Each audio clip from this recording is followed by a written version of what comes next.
Hi everyone, welcome again to the learning series of Core Java. My name is Praveen Sharma. In the last video, we had learned and complete control flow statement. Now in this video, we are going to start array concept. Let's check the content overview. What is an array? How to create an array? Automizing the implementation of an array, automatically generated array classes, and an example of one dimension array. Let's start.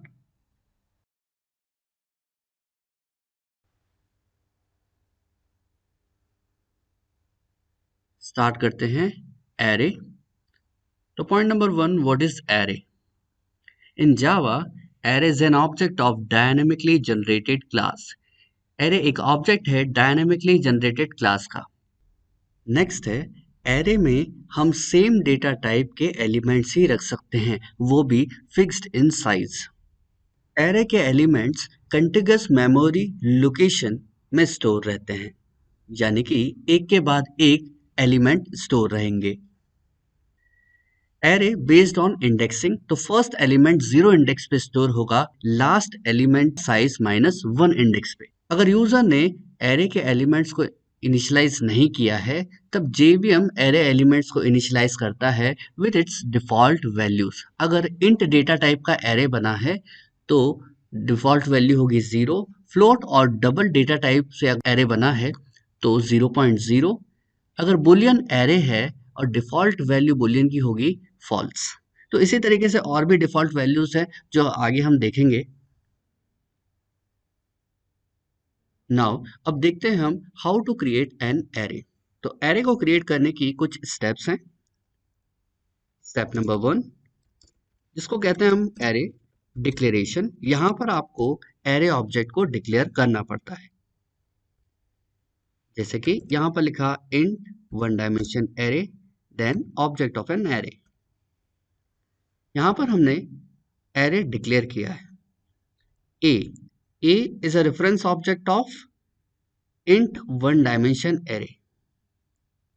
Now next step है जिसको बोलते हैं array creation. array creation यहाँ पर size दिया जाता है array में, और साइज कब दिया जाता है array में? रन टाइम पे. तो रन टाइम पे हमें इस array ऑब्जेक्ट को, जो A हमने बनाया है, इस array ऑब्जेक्ट को हमें मेमोरी एलोकेशन करना है. तो मेमोरी एलोकेशन करने के लिए हमें न्यू कीवर्ड का यूज करना पड़ता है. तो कैसे? जैसे कि एरे ऑब्जेक्ट ए, अब हीप मेमोरी में मेमोरी एलोकेशन करवाने के लिए न्यू कीवर्ड. कितनी मेमोरी चाहिए तो वो डिपेंड करता है साइज ऑफ डेटा टाइप. किस टाइप का डेटा आप स्टोर करवा रहे हो, इंट, और कितना साइज हमने लिख दिया 5. तो एरे क्रिएशन में हम क्या देते हैं? Size, memory allocation, then size allocate करना. थर्ड स्टेप आता है जिसको हम बोलते हैं एरे इनिशियलाइजेशन. एरे को इनिशियलाइज करना है, मतलब एरे के इंडेक्स पर हमें वैल्यू को स्टोर करनी है. एंड इंडेक्स नंबर स्टार्ट कहां से होता है? 0 टू साइज -1. तो यहां पर देखें, यहां पर हमने साइज कितना दिया है? 5. तो इंडेक्स स्टार्ट कहां से होगा? 0 से, और कहां तक चलेगा? साइज -1 तक. साइज कितना दिया आपने एरे का? 5. 5 - 1 कितना होगा? 4. इसका मतलब है इंडेक्सिंग 0 टू 4 तक रहेगी. और हमें एरे इनिशियलाइजेशन मतलब वैल्यू को स्टोर करवाना है एरे के इंडेक्स पे. तो 0 इंडेक्स से लेकर 4 इंडेक्स तक ही हम वैल्यू को स्टोर कर सकते हैं. कैसे? जैसे कि a ऑफ 0 पर मुझे वैल्यू स्टोर करवानी है 10, a ऑफ 1 पर वैल्यू स्टोर करवाना है 20, a ऑफ 2 पर वैल्यू स्टोर करवाना है 30, a of 3 equal to 40 and a of 4 equal to 50. तो हमने हर एक इंडेक्स पर वैल्यू को स्टोर कर दिया. 0 टू 4 इंडेक्सिंग था. a ऑफ 0 पर 10 स्टोर किया, a ऑफ 1 पर 20, a ऑफ 2 पर 30, a ऑफ 3 पर 40, a ऑफ 4 पर 50. ये हमने स्टोर कर दिया है. तो ये 3 स्टेप्स हैं: एरे डिक्लेरेशन, एरे डिक्लेरेशन पे क्या काम हुआ, क्रिएट किया हमने ऑब्जेक्ट एरे क्रिएशन, यहां पर हमने साइज दिया, एरे इनिशियलाइजेशन यहां पर हमने वैल्यूज पुट करवाई। ओके तो एरे डिक्लेरेशन में आपको एरे ऑब्जेक्ट क्रिएट करना पड़ता है, एरे क्रिएशन में आपको साइज देना पड़ता है। अगर क्वेश्चन पूछा जाता है इंटरव्यू में या एमसीक्यू में कि एरे को साइज कब एलोकेट होता है, तो आंसर इज रन टाइम पे। ओके क्योंकि इन Java array is an object और ऑब्जेक्ट को मेमोरी कब असाइन हो रही है, रन टाइम पे, तो ये साइज भी कब असाइन होगा, रन टाइम पे। And who is responsible to assign size, answer is JVM. Okay देखिए साइज है 5, इंडेक्स कहाँ से कहाँ तक 0 to 4 तक रहेगा। लेकिन अगर हमने एक और इंडेक्स लिख दिया, जैसे हमने लिख दिया a of 5 पर वैल्यू स्टोर करवाना है 60, तो अब आप ध्यान से देखिएगा रेंज कहाँ से कहाँ तक है, तो इंडेक्स की रेंज 0 to 4 तक है और 0 to 4 तक आपने वैल्यू डाल दी। लेकिन रेंज के बाहर आप वैल्यू स्टोर करवाना चाहते हो, तो यहाँ पर एक एक्सेप्शन आएगा। ये ध्यान रखिएगा, एक्सेप्शन कब आता है, रन टाइम पे एक एक्सेप्शन आएगा। वो एक्सेप्शन किस क्लास का होगा, array index out of bounds exception. Okay out of boundary चला गया, बाउंड्री कितनी थी 0 to 4 और आपने आउट ऑफ बाउंड्री वैल्यू को स्टोर किया। तो ध्यान रखिएगा जब भी हम आउट ऑफ बाउंड्री वैल्यू को स्टोर करवाएं या जब भी आउट ऑफ बाउंड्री से वैल्यू को रिट्रीव करना चाहें, निकालना चाहें, तब एक्सेप्शन आता है array index out of bounds exception. Run करवा के देखते हैं ये कैसा दिखेगा जावा एप्लीकेशन। ये देखिए array index out of bounds exception आया, index 5 out of bound for length 5, length 5 के लिए इंडेक्स 5 आउट ऑफ बाउंड्री है। अगर हम इसे हटा दें तो क्या अब कोई एक्सेप्शन आएगा, कोई एक्सेप्शन नहीं आया।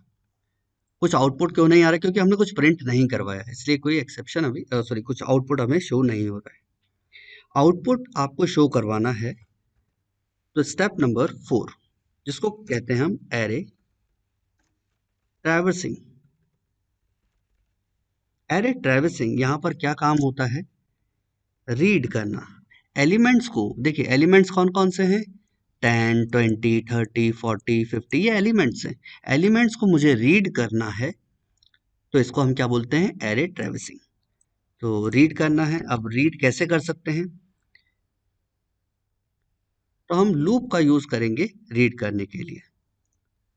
फॉर, हमने फॉर लूप ही क्यों लिखा है यहाँ पे, क्योंकि फॉर लूप कब यूज किया जाता है, जब आपके पास नंबर ऑफ आइट्रेशन फिक्स्ड हो। लास्ट क्लास में हमने पढ़ा था जब नंबर ऑफ आइट्रेशन फिक्स्ड होते हैं तभी हम फॉर लूप का यूज करते हैं। तो यहाँ पर नंबर ऑफ आइट्रेशन फिक्स्ड आपको दिखाई दे रहे हैं, बिल्कुल।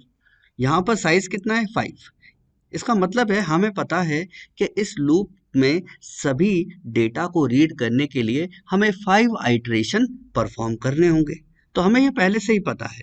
तो हम यहाँ पर क्या यूज कर रहे हैं, for loop. int I equal to 0, I is less than 5 and I plus plus। Okay कहाँ से कहाँ तक चलेगा, 0 से लेकर लेस देन 5, लेस देन 5 क्या होगा 4, तो हो गया 0 to 4 आइट्रेशन बन गया। अब हमें सिर्फ वैल्यूज को प्रिंट कराना है, system dot out dot print, और क्या प्रिंट कराना है, a ऑफ i की वैल्यू। और a ऑफ i की वैल्यू के बाद हमें एक टैब स्पेस देना है, तो मैं /t लिख रहा हूँ डबल कोट्स में। तब देखिए i की वैल्यू 0, 0 छोटा है क्या 5 से, यस, अंदर गया, अंदर गया तो a ऑफ 0 की वैल्यू प्रिंट करी। a ऑफ 0 की वैल्यू क्या है 10, तो यहाँ पर क्या प्रिंट हुआ 10। 10 प्रिंट होने के बाद एक टैब स्पेस दिया गया, ये देखिए टैब स्पेस दिया, लूप फिर चला, आई की वैल्यू कितनी हुई 1, 1 छोटा है क्या 5 के, यस, अंदर गया, ए ऑफ 1 की वैल्यू प्रिंट करी, ए ऑफ 1 पे क्या रखा है 20, तो प्रिंट हो गया 20, देन टैब स्पेस। लूप फिर चला, आई की वैल्यू हुई 2, 2 छोटा है क्या 5 से, यस, अंदर गया, ए ऑफ 2 की वैल्यू को प्रिंट कराया, ए ऑफ 2 की वैल्यू कितनी है 30, प्रिंट कर दिया 30, देन टैब स्पेस। आई की वैल्यू हुई 4, सॉरी आई की वैल्यू हुई 3, 3 छोटा है क्या 5 के, यस, अंदर गया, ए ऑफ 3 की वैल्यू प्रिंट करवाई जो कितनी है 40, और 40 प्रिंट करने के बाद टैब स्पेस। आई की वैल्यू हुई 4, 4 छोटा है क्या 5 के, यस, अंदर गया, ए ऑफ 4 की वैल्यू प्रिंट कराई जो है 50, 50 प्रिंट कर दिया, देन टैब स्पेस। अब आई की वैल्यू कितनी हुई 5, 5 छोटा है क्या 5 के, नो, नो तो स्टेटमेंट कहां पर काउंट हुआ, बाहर। तो क्या प्रिंट होता हुआ हमें मिला 10, 20, 30, 40, 50, ये हमारा आउटपुट रहेगा। 10, 20, 30, 40, 50। यहां पर देखिए ये टैब स्पेस है जो स्लैश टी से आया। तो टोटल 4 स्टेप्स है एरे को यूज करने के, एरे को बनाने की। लेकिन इन 4 स्टेप्स को जरूरी नहीं है कि इन 4 स्टेप्स में हम काम करें, हम इनको कम भी कर सकते हैं। तो एक और एग्जांपल मैं यहाँ पर लेता हूँ और हम ऑप्टिमाइज करने की कोशिश करेंगे इस प्रोग्राम को। जैसे कि मैं एरे का डिक्लेरेशन और एरे का क्रिएशन अगर मैं साथ में कर दूं, तो क्या ऐसा पॉसिबल है? मैं से इधर लिख देता हूं AD array declaration and AC array creation. तो अब देखिए एरे का डिक्लेरेशन भी हो गया और एरे का क्रिएशन भी हो गया। तो कितने स्टेप में काम हुआ? 1, 2 एंड 3। ओके, अलग अलग डिक्लेरेशन अलग किया था, क्रिएशन अलग किया, तो हमने उसको साथ में कर दिया। अच्छा, एक और एग्जांपल देखें और भी ऑप्टिमाइज करके देखें इस प्रोग्राम को।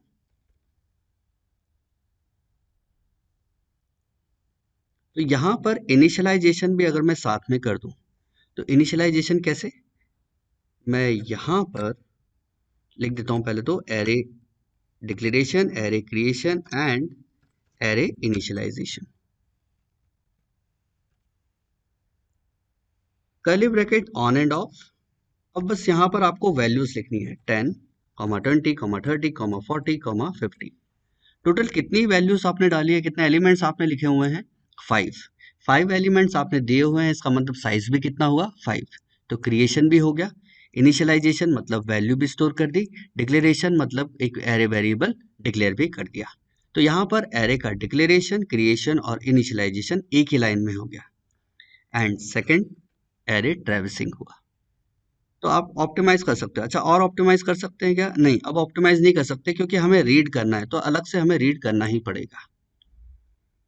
लेकिन रीड करने के भी दो तरीके हैं। यहां पर मैंने रीड किया by using normal for loop, लेकिन एनहेंस फॉर लूप की मदद से भी हम रीड कर सकते हैं एलिमेंट्स को। देखते हैं क्या है एनहेंस फॉर लूप। एक और एग्जांपल यहां पर क्रिएट करें।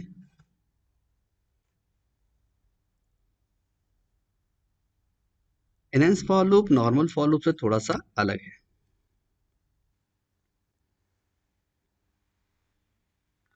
यहां पे लिखते हैं हम फॉर और पैरेंथेसिस पार्ट देन स्कोप।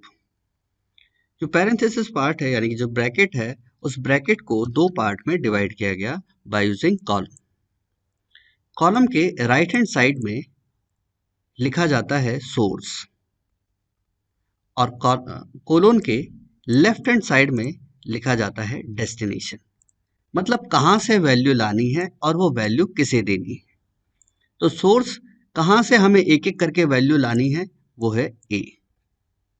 ए किस टाइप का है? ए है इंट एरे। और ये ए जो है ये है सोर्स जो एक एक करके वैल्यू देगा, और हर एक के पास वैल्यू कैसी है? इंट टाइप की। इसका मतलब है कि यहां पर मुझे क्या लिखना पड़ेगा? बी वेरिएबल जो किस टाइप का हो? इंट टाइप का।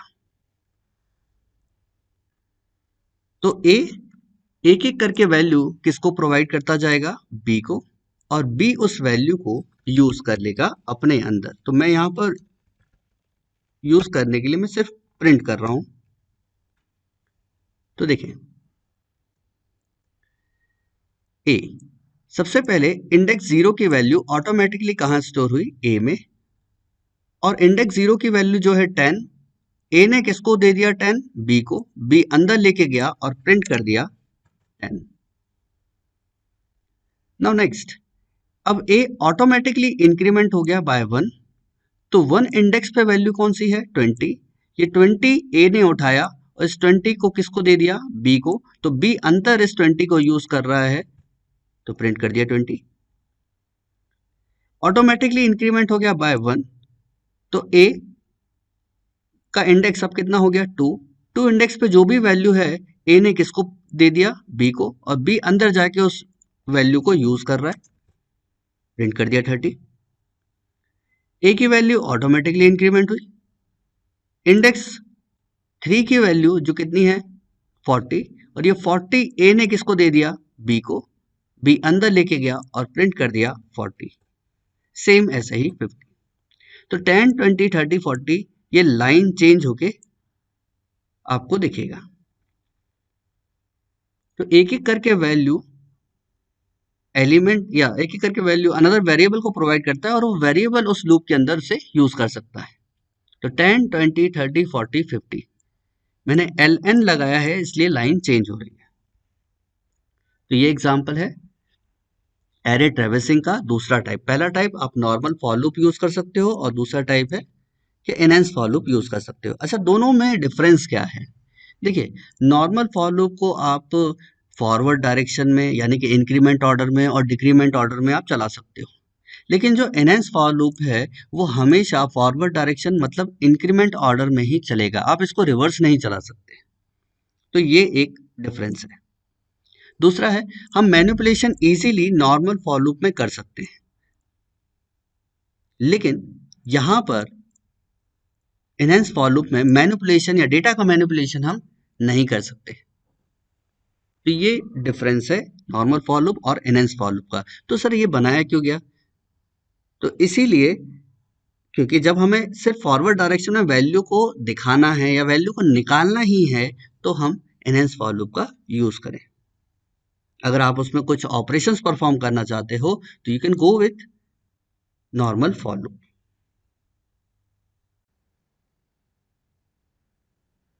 अब नेक्स्ट हम देखते हैं डिफॉल्ट वैल्यूज। मान लेते हैं कि अगर हमने सिर्फ एरे को डिक्लेयर किया है और एरे को क्रिएट किया है, न्यू इंट विथ साइज 5, और हमने एक स्टेप हटा दिया जो है एरे इनिशियलाइजेशन, मतलब एरे के इंडेक्स पर हमें वैल्यू स्टोर करनी है, वो मैंने हटा दिया, मैंने कोई वैल्यू स्टोर नहीं करवाई। लेकिन जब हम प्रिंट कराएंगे एक एक वैल्यू तो क्या प्रिंट होगी? Right click then run application. देखिए 1 2 3 4 5, 5 टाइम्स 0। ये 5 टाइम्स 0 कैसे आया? तो यहां पर जब एरे क्रिएट हुआ यानी कि साइज एलोकेट हुआ, साइज 5 एलोकेट हुआ, तो यहां पर जेवीएम हर एक इंडेक्स पर डिफॉल्ट वैल्यू डाल देगा। ओके, हर एक इंडेक्स पर एक डिफॉल्ट वैल्यू स्टोर कर देगा। और जब हर एक इंडेक्स पर डिफॉल्ट वैल्यू स्टोर है और हम एक एक वैल्यू निकालते जा रहे हैं ए से और बी उसे यूज करता जा रहा है, तो बी ने सबसे पहले क्या प्रिंट किया? 0, then another 0, then 0, then 0, then 0। तो 5 टाइम्स यहाँ पर 0 प्रिंट होता हुआ मिल रहा है। तो ये 0 कौन एलोकेट कर रहा है? तो 0 एलोकेट कर रहा है जेवीएम। सेम ऐसा ही एग्जांपल अब देखते हैं। यहां पर हम रख देते हैं बुलियन। नाउ न्यू बुलियन, और किसी एक इंडेक्स पर हम वैल्यू डाल देते हैं और वैल्यू यहां पर डाल देते हैं ट्रू। तो देखिए इंडेक्स 1 पर ट्रू है, लेकिन index 0, index 2, index 3 and index 4 यहां पर कोई वैल्यू हमने नहीं डाली। देन एक एक वैल्यू उठा के किसको दिया जा रहा है? बी को। और बी को भी क्या होना पड़ेगा? बुलियन, बिकॉज बुलियन एरे में बुलियन वैल्यू ही आप स्टोर करोगे। चलिए इसको रन कराते हैं हम प्रोग्राम को। देखिए इंडेक्स 1 पे ट्रू है और बाकी किसी भी इंडेक्स पे हमने वैल्यू नहीं डाली है, तो बाय डिफॉल्ट वैल्यू क्या आ गई है, फॉल्स। तो मैं आपको यहां पर बता देता हूं डिफॉल्ट वैल्यूज। अगर आप बाइट, शॉर्ट, इंट और लॉन्ग डेटा टाइप का यूज कर रहे हैं तो डिफॉल्ट वैल्यू क्या होगी, 0। अगर आप float and double data type का यूज कर रहे हो तो डिफॉल्ट वैल्यू होगी 0.0। देन अगर आप स्ट्रिंग टाइप वैल्यू स्टोर कर रहे हो तो बाय डिफॉल्ट स्ट्रिंग वैल्यू कैसी होगी, नल। चार डेटा टाइप अगर आप इनपुट में ले रहे हो तो बाय डिफॉल्ट वैल्यू क्या होगी, स्पेस। मैं यहां पर स्पेस लिख देता हूं। Boolean value by default false. तो ये हैं डिफॉल्ट वैल्यूज जो बाय डिफॉल्ट JVM असाइन करता है अगर आपने किसी इंडेक्स पे वैल्यू को इनिशियलाइज नहीं किया है तो। नाउ स्टार्टिंग में हमने पढ़ा था in Java array is an object of dynamically generated class. ये डायनेमिकली जनरेटेड क्लास कौन कौन सी है उनके बारे में अब हम देखते हैं। तो ये जो लिस्ट है ये है डायनेमिकली जनरेटेड क्लास, में इसके बारे में आपको बताता हूँ। डायनेमिकली जनरेटेड क्लास का एग्जांपल देखते हैं, int array a equal to new int with size 5। और हमें पता है डिफॉल्ट वैल्यू इंट में 0 ही रहेगी।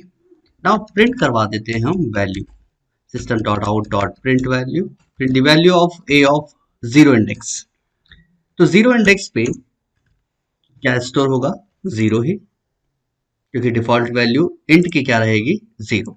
आगे लेकिन अगर हम कुछ ऐसा लिखें कि हमें 0 इंडेक्स की वैल्यू नहीं प्रिंट करवानी, हमें तो इस ए रेफरेंस ऑब्जेक्ट की वैल्यू प्रिंट करवानी है। इस ए ऑब्जेक्ट की वैल्यू हमें प्रिंट करवानी है। अब ए ऑब्जेक्ट की वैल्यू क्या प्रिंट होगी, तो सबसे पहले क्लास का नाम प्रिंट होगा, then at the rate, then उसकी हैश वैल्यू। ओके, अब क्लास का नाम क्या है, तो ये ऑब्जेक्ट है तो इसकी क्लास का नाम क्या होगा, इंट वन डायमेंशन एरे। अब इस इंट वन डायमेंशन एरे को किस तरीके से रिप्रेजेंट किया जाएगा वही देखने के लिए है। देखें क्लास नेम क्या आ रहा है, big bracket, opening big bracket, then capital I, at the rate, hash value. Hash value मतलब ऑब्जेक्ट को कहीं मेमोरी एलोकेट हुई होगी तो उस मेमोरी एलोकेशन आप बोल सकते हो उसको। ओके, तो यहां पर बिग ब्रैकेट आई, ये क्या है, class name, opening big bracket I, then hash value. System के अकॉर्डिंग हैश वैल्यू भी चेंज हो सकती है। तो देखिए यहां पर इंट एरे है तो क्लास का नाम क्या है, ओपनिंग बिग ब्रैकेट आई।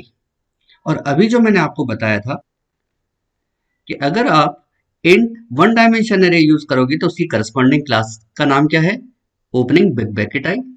लेकिन अगर आप टू डायमेंशन एरे बनाते हो इंट टाइप का तो यहां पर दो ओपनिंग बिग ब्रैकेट आपको मिलेंगे, देन कैपिटल आई। अगर डबल एरे आप बनाते हो तो ओपनिंग बिग ब्रैकेट डी। और इसी तरीके से जितने भी डेटा टाइप हैं उनके अकॉर्डिंग उनकी करस्पॉन्डिंग क्लासेस बनती जाएगी। तो उनका उस डेटा टाइप का जो फर्स्ट नेम है वो कैपिटल होगा, देन आगे बिग ब्रैकेट। अब big bracket, opening big bracket, number of opening big bracket depend करेगा कि कितने डायमेंशन एरे है। वन डायमेंशन एरे है तो one opening big bracket, two dimension array है तो two opening big bracket, three dimension array तो थ्री ओपनिंग बिग ब्रैकेट, ऐसा रहेगा। लेकिन इनमें से सबसे अलग जो है वो है बुलियन, क्योंकि बाइट के लिए ऑलरेडी रिजर्व कर दिया गया है कैपिटल बी। तो बुलियन के लिए क्या अल्फाबेट चूज करें, तो यहां पर जो अलग है वो है boolean. Boolean big bracket Z, तो big bracket, opening big bracket Z, ये क्या है, class name of boolean array. तो ये हैं ऑटोमेटिकली जनरेटेड क्लासेस के बारे में और उन क्लासेस को कैसे हम देख सकते हैं, तो डायरेक्टली आप ऑब्जेक्ट को प्रिंट करवा देंगे। नाउ अब हम देखते हैं एक एग्जांपल। इस एग्जांपल में हमें इनपुट लेना है, input in the form of int array, input 1024 512 256 128 64 and 32।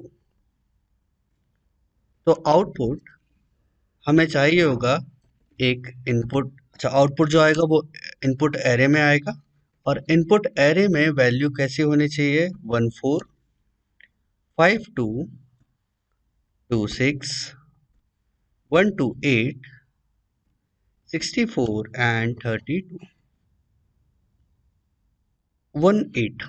Okay, तो फर्स्ट एंड लास्ट डिजिट ये हमें फाइंड करनी है। 14, ओके 14, 5 एंड 2 52, 2 and 6 26, 1 and 8 18, 6 4 64, 3 2 32। अच्छा, अगर हम कुछ सिंगल डिजिट नंबर ले लेते हैं, जैसे कि 8 ले लिया हमने एंड 4 ले लिया, तो इसमें आना चाहिए -1। ओके, तो यहाँ पर एक असम्पशन भी दे दिया कि अगर सिंगल डिजिट नंबर है तो 2 डिजिट तो उसके फाइंड होंगे नहीं, तो वहां पर आउटपुट क्या आ जाए, -1। ओके, चलिए स्टार्ट करते हैं example.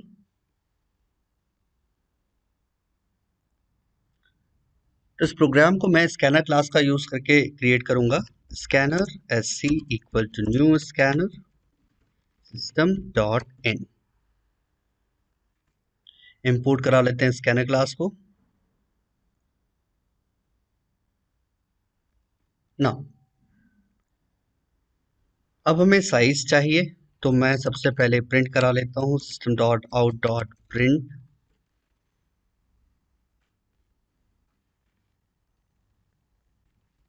enter the size of an array। Array का साइज आप एंटर कर दीजिए। int array a equal to new int integer array. अब यहाँ पर हमें इनपुट चाहिए, तो int size equal to sc dot next int। यहाँ से हम इनपुट ले लेंगे, जो भी डेटा आएगा वो साइज वेरिएबल में स्टोर हो जाएगा, और साइज वेरिएबल को हम यहाँ पर लिख देते हैं। तो यहाँ पर हमने इनपुट दिया साइज, यहाँ लिख देते हैं, मेंशन कर देते हैं साइज। ओके, अब साइज हमने इनपुट दे दिया, अब हमें इनिशियलाइजेशन करना है। इनिशियलाइजेशन ऑफ एन एरे, तो इनिशियलाइजेशन हमें हर एक एलिमेंट पे वैल्यू को स्टोर कराना है। Int i equal to 0, i is less than a dot length and i plus plus. a dot length क्या है, a डॉट लेंथ एक वेरिएबल है जो हम एरे ऑब्जेक्ट के साथ इसको यूज करेंगे, तो ये हमें क्या देगा, साइज ऑफ एन एरे। तो हमारा ऑब्जेक्ट एरे ऑब्जेक्ट क्या है, ए डॉट लेंथ तो बता देगा कि इसका साइज कितना है। ओके, नाउ ए ऑफ आई में स्टोर कराना है हमें वैल्यूज को, तो sc dot next int, sc dot next int,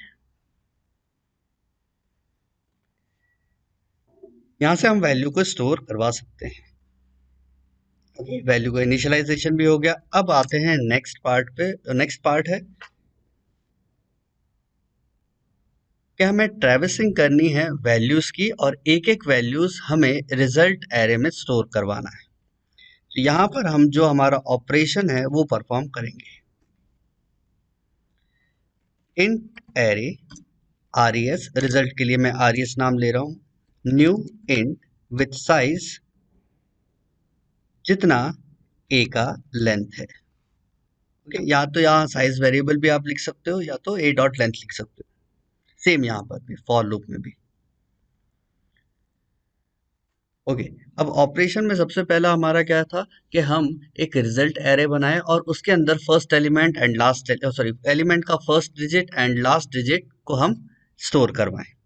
तो फर्स्ट डिजिट और लास्ट डिजिट को हम कैसे फाइंड आउट करेंगे, तो मैं सबसे पहले इस लूप में एक लूप चला देता हूं जहां से हम एक एक इंडेक्स से हम वैल्यू को निकालेंगे और उस पर हम काम करेंगे। Int b colon a, okay, हर एक वैल्यू यहां से हम एंटर देंगे। देन जो भी पहली वैल्यू है या जीरो इंडेक्स की वैल्यू वो कहाँ स्टोर होगी, बी में, और जब अंदर जाएगा तो बी में फर्स्ट इंडेक्स की वैल्यू रहेगी और वहां से हम फर्स्ट एलिमेंट और लास्ट एलिमेंट को फाइंड कर सकते हैं। तो यहां मैं ले लेता हूं सबसे पहले first element equal to B and in last element equal to B. Last element निकालना है तो सिंपली आप क्या करिए, मॉड बाय 10 कर दीजिए तो आपको लास्ट एलिमेंट मिल जाएगा। जैसे कि मैंने लिखा 1024, 1024 को 10 से डिवाइड करिए तो रिमाइंडर कितना मिलेगा, 4। तो लास्ट एलिमेंट हमें मिल गया। फर्स्ट एलिमेंट के लिए हमें लूप चलाना पड़ेगा, तो while first is greater than 9, then first element को डिवाइड करिए बाय 10 से। जैसे कि 1024 को 10 से डिवाइड किया तो कितना आया, 102। फर्स्ट में वापस क्या स्टोर हो गया, 102। 102 क्या बड़ा है 9 से, यस, अंदर गया तो 102 को 10 से डिवाइड किया गया तो कितना बचा, 10। ये 10 वापस कहाँ स्टोर हो गया, फर्स्ट में। लूप फिर चला, 10 बड़ा है क्या 9 से, यस, अंदर गया। 10 को 10 से डिवाइड किया तो कितना बचा, 1। 1 कहाँ स्टोर हो गया वापस, फर्स्ट में। क्या 1 बड़ा है 9 से, नो। तो अब फर्स्ट की अपडेटेड वैल्यू क्या है, 1। ओके, अब फर्स्ट की अपडेटेड वैल्यू हमें यहाँ पर मिल चुकी है। नाउ एक वेरिएबल की जरूरत पड़ेगी हमें, वेरिएबल i इक्वल टू 0, और इस वेरिएबल को हम अंदर यूज करेंगे कब, जब res ऑफ i की वैल्यू में स्टोर हो जाए first multiply by 10 plus last, then i की वैल्यू को इंक्रीमेंट कर दिया। यहां पर क्या हो रहा है, जैसे कि यहां से फर्स्ट कितना लिखना, 1। 1 को मल्टीप्लाई किया हमने 10 से तो 1 इंटू 10, मैं पूरा लिख देता हूं पहले, प्लस लास्ट कितना निकला था हमारा 1024 में से 4। ओके, और ब्रैकेट लगाए, ब्रैकेट पहले सॉल्व करें, वैसे भी प्रेसिडेंस एस्ट्रिक का ज्यादा है। तो 1 इंटू 10 कितना हुआ, 10। 10 प्लस 4 कितना हुआ, 14। तो आरईएस ऑफ जीरो में आई की वैल्यू कितनी है अभी, 0। आरईएस ऑफ जीरो में क्या स्टोर हो गया, 14। देन आई की वैल्यू को क्या कर दिया, इंक्रीमेंट, कितना हो गया, 1। लूप फिर चला। अब नेक्स्ट जो वैल्यू है, नेक्स्ट क्या वैल्यू होगी, 512। 512 कहाँ स्टोर हो गया, बी में। 512 फर्स्ट की वैल्यू फर्स्ट में स्टोर हो गया। देन 512 को 10 से डिवाइड किया तो कितना बचा, 2।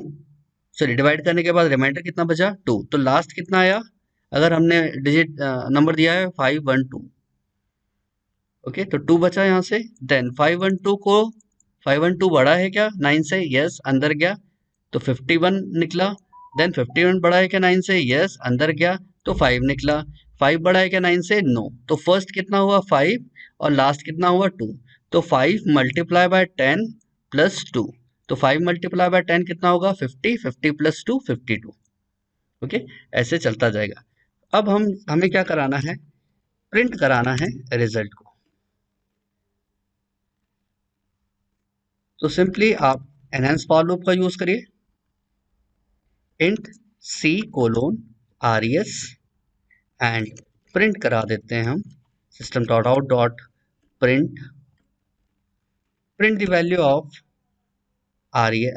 c, और एक टैब स्पेस हम यहाँ पर दे देते हैं। ओके, तो ये प्रोग्राम तैयार हो गया बनके। अब रन कराना है बस हमें।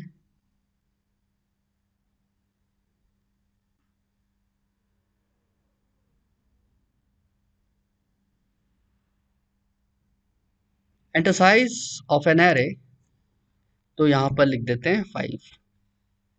1024 512 256, 128 एंड 64। तो देखिए कितना आया 14, 52, यहाँ से क्या निकला 26, 125 से 15 एंड 64 से 64। ठीक है, लेकिन अजम्पशन यहाँ पर वर्क करेगा क्या? नहीं। मैं वापस इसको रन कराता हूं और यहाँ पर मैंने अभी साइज दे दिया सिर्फ 2। हम यहाँ पर दे देते हैं 5 एंड 9। तो यहाँ पर 55 एंड 99 ऐसा आउटपुट आ रहा है, जबकि हमने क्या बोला था, जब एलिमेंट सिंगल डिजिट का हो तो क्या रिजल्ट आए? -1। Okay,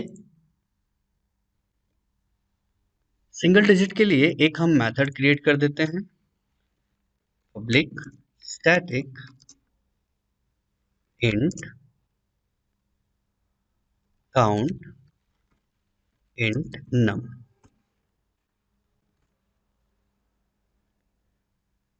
okay, while num not equal to 0, num equal to num divide by 10, और एक वेरिएबल यहां पर ले लेते हैं इंट c इक्वल टू 0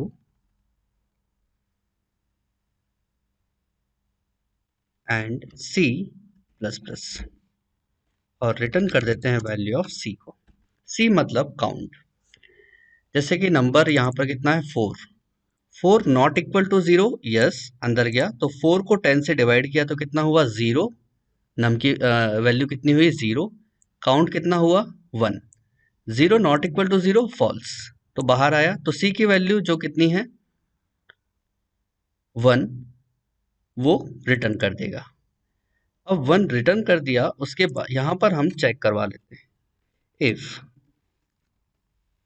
और यहाँ पर मेथड कॉल कर देते हैं काउंट और भेज देते हैं वैल्यू b। तो b जो वैल्यू है क्या वो छोटी है या, हाँ छोटी है 10 से, 10 से छोटी है मतलब माइनस में भी हो सकती है, माइनस तो हमने लिया नहीं है, तो सिंगल डिजिट नंबर यहाँ पर दिखा है। अगर छोटा है 10 से तो 10 ना लेके हम लेस देन और इक्वल टू 9 कर देते हैं। ओके, अगर ऐसा है तो RES ऑफ i में स्टोर हो जाए -1 और i की वैल्यू में लग जाए इंक्रीमेंट, और यहीं से ही लूप क्या हो जाए कंटिन्यू। यहां पर हमें 9 नहीं लेना है, यहां पर हमें लेना है 1,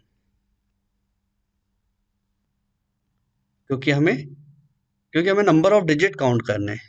तो इसमें अगर एक डिजिट है या एक डिजिट से कम है तो वो क्या दे दे -1। वापस रन कराते हैं, रन किया हमने 5, मैं यहाँ पर नंबर देता हूँ सिंगल डिजिट के 5, 8, 9, 6 एंड 128। तो देखिए जो सिंगल डिजिट है वो क्या दिया -1, जो सिंगल डिजिट से ज्यादा है उसको कितना मिला 18। तो ये हमारा प्रोग्राम वर्क कर रहा है। तो ये था एग्जाम्पल वन डायमेंशन एरे का। नाउ नेक्स्ट वीडियो में हम देखेंगे मल्टी डायमेंशन एरे।